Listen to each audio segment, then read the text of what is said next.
Sana naman may uwi ko na ngayon mga GT. Sana.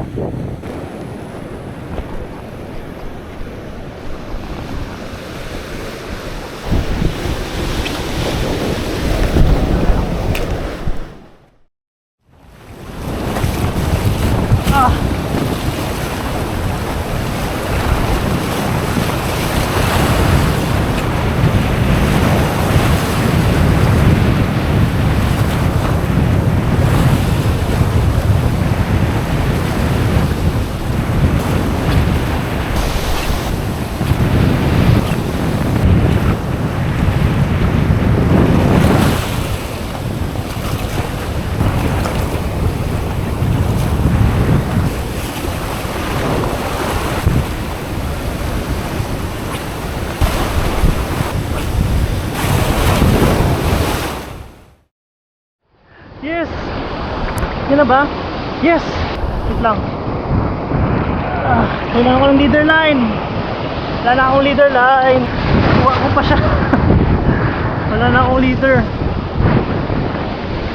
Wala na. Iwan ko yung mga leader line ko. Hindi ko napansin. Kakamadali. Buti lang na-retrieve pa natin. Hindi pa tayo dun sa pinesta natin noong isang araw.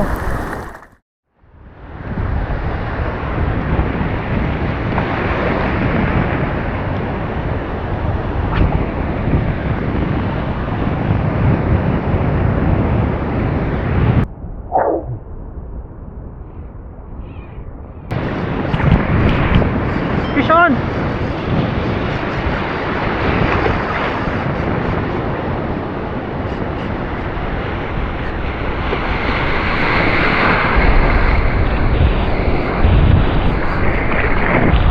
Vision!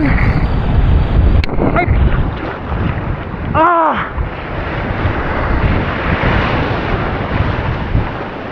Wala na! Nag-iisang leader line. Mamaw talaga lahat ng nandyan.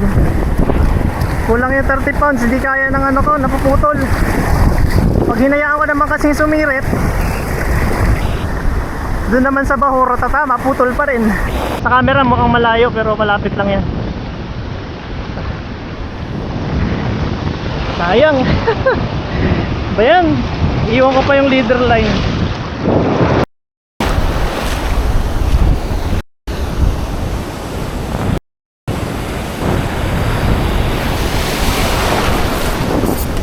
Oh no!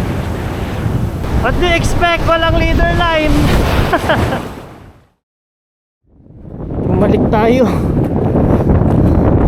Bumili ako ng nylon na lang sa tindahan. Bumalik ako. Sayang naman ang biyahe. Tatanghali pa lang naman eh. Layo-layo yung pinanggalingan natin. Konti na lang yung laman ng spool.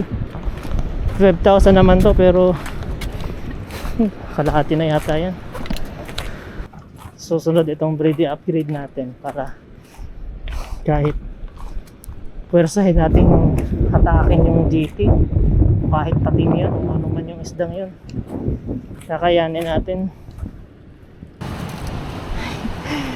Temporary nylon monoline 30 pounds. Bili ako ng isang 35 just in case.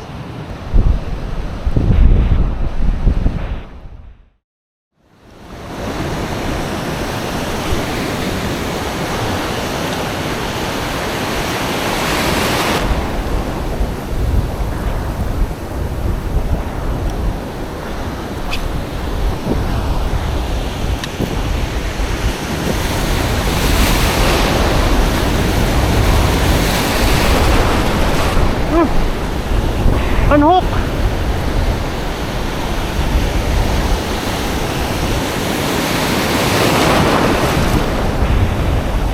Ayong, unhook!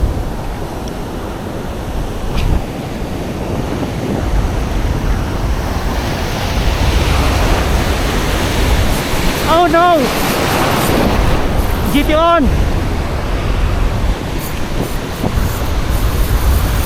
No, no, no, no!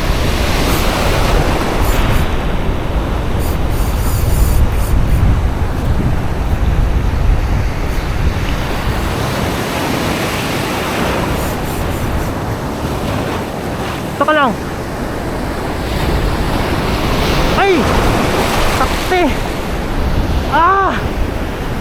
Corals! Corals!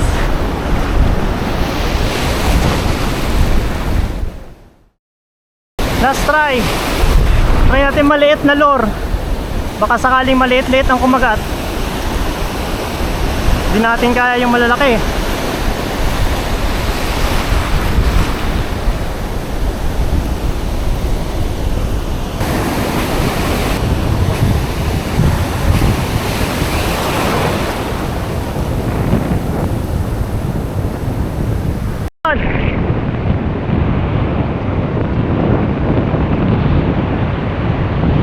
Yan na. Dart. Dart. Dart to, dart. Dart. Sabi nga ba?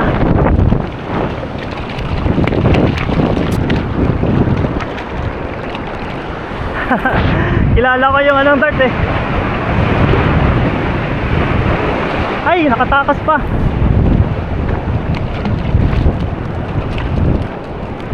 Ay! Ah!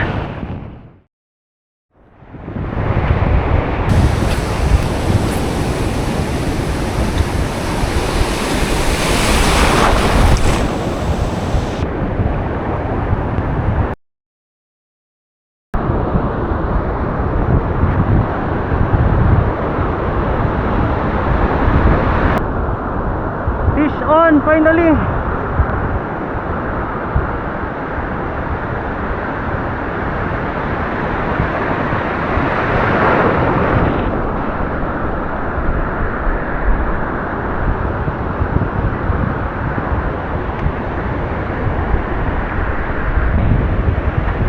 BBGT.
Yun ang magandang hook up.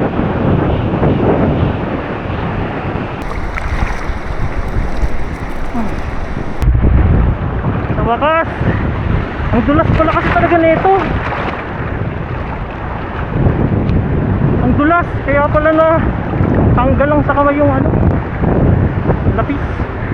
1.3 kilos maybe. Ah, thank you po. Sana more. Kailangan lang palang mag-downgrade para medyo manageable yung isda. Downgrade ng size ng lure. Meron pa kaya? Safe pa naman, no? Kaya pa.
Baby dart. Dalawa na sanang dart. Oh.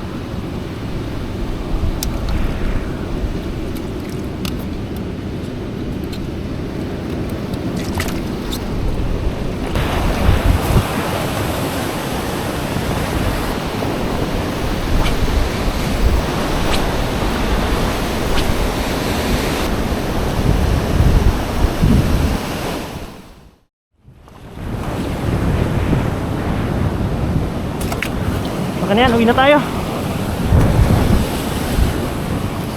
Thank you po, at least. Sana next time yung malalaki bigay nyo na sa akin. Mag-ano ako, mag-upgrade ako. Thank you po, thank you.